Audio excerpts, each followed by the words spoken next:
Good morning friend, very very good morning friend. I hope आप सभी अच्छे होंगे, खुश होंगे, राइट। और दोस्तों, मेरा नाम है ज्योति। मैंने अपनी यूट्यूब के साथ में जो है 2 वीडियो शेयर करी हैं। अगर आपने नहीं देखी है तो प्लीज़ आप देख लीजिए और आपका जो भी सजेशन है मुझे ज़रूर दीजिए ताकि मैं इम्प्रूवमेंट कर सकूं। और दोस्तों, मैंने जो भी वीडियो अपलोड करी है ना, उसमें मैंने आपसे एक रिक्वेस्ट करी है। प्लीज़ हाथ जोड़ के विनती है, जो लापरवाह हैं कोरोना वायरस को लेकर, प्लीज़ विनती है आपसे सभी से कि कोरोना वायरस के जो भी प्रिकॉशन हैं, जो भी गाइडलाइंस हैं, वो आप फॉलो करिए। ठीक है, ये आपके लिए, हम सभी के लिए बहुत ज़रूरी है जिस टाइम हम पैंडेमिक टाइम से गुजर रहे हैं। ठीक है, चलो अब हम बात करते हैं जैन राजनीति चिंतन के बारे में। दोस्तों, मेरा जो टॉपिक है आज का जैन राजनीति चिंतन के ऊपर है।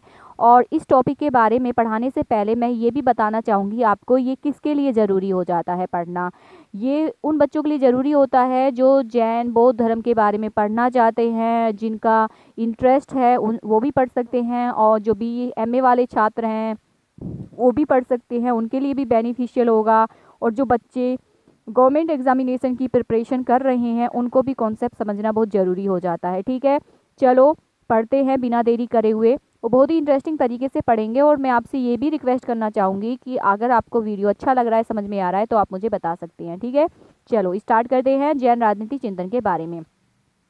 जो जैन राजनीति चिंतन है उसमें आप देख रहे होंगे लिखा हुआ है गणराज्य। ठीक है, गणराज्य लिखा हुआ देख रहे होंगे आप। गणराज्य शासन प्रणाली जो होती थी वो कैसी होती थी? आपकी जनतंत्रात्मक होती थी।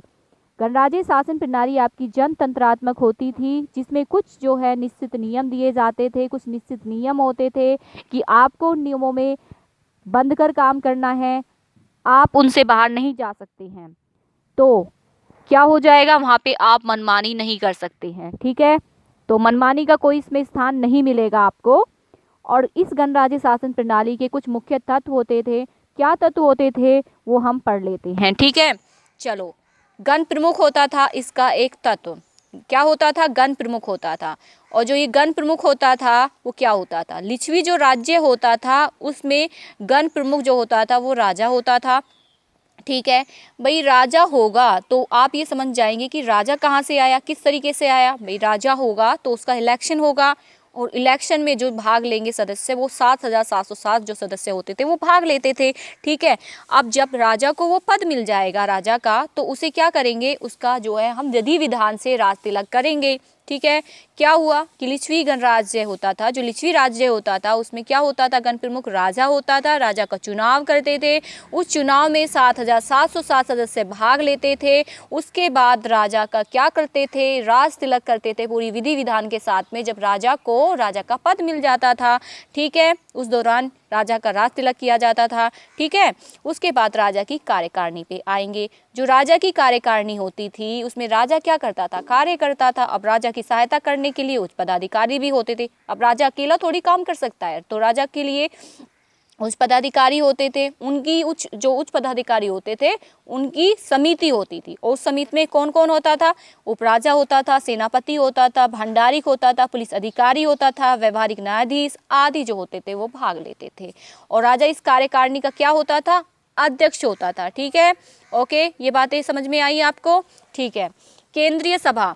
जो केंद्रीय सभा होती थी उसमें जो लिच्छवी राज्य होता था उसमें केंद्रीय सभा होती थी, और उस सभा में जो सदस्यों की संख्या होती थी वो 7,707 होती थी, जो खुद को क्या कहते थे, राजा कहते थे। और डॉक्टर विमल पांडे, ठीक है, डॉक्टर विमल पांडे ने कहा कि सभा के सदस्यों का जो स्तर होता था वो समान होता था, और राजा जो होता था आधुनिक मंत्री के समान बराबर वालों में प्रथम होता था। ठीक है, अब जो गणराज्य की जो कार्य प्रणाली होती थी उसमें क्या होता था कि हमने पहले पढ़ा कि निश्चित कार्य प्रणाली होती थी। ठीक है, ओके।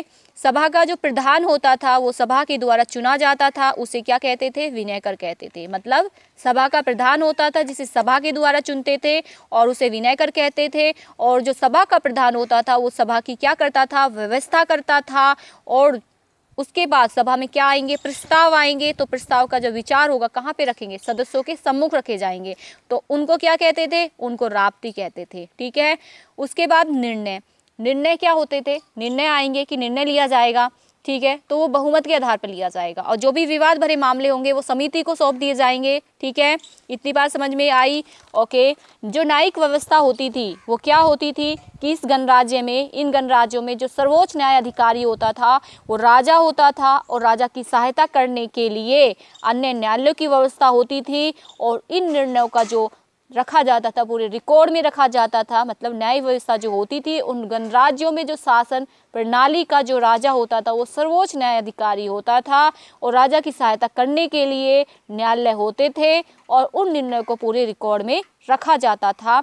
आई होप दोस्तों ये आपको वीडियो समझ में आई होगी, ये आपके लिए बहुत ही इन्फॉर्मेटिव होगी। I hope so. अगर आपको समझ में आई है तो आप अपना व्यूज़ मुझे ज़रूर दीजिए ताकि मैं और इम्प्रूवमेंट कर सकूं और बेटर इन्फॉर्मेशन आपके साथ शेयर कर सकूं।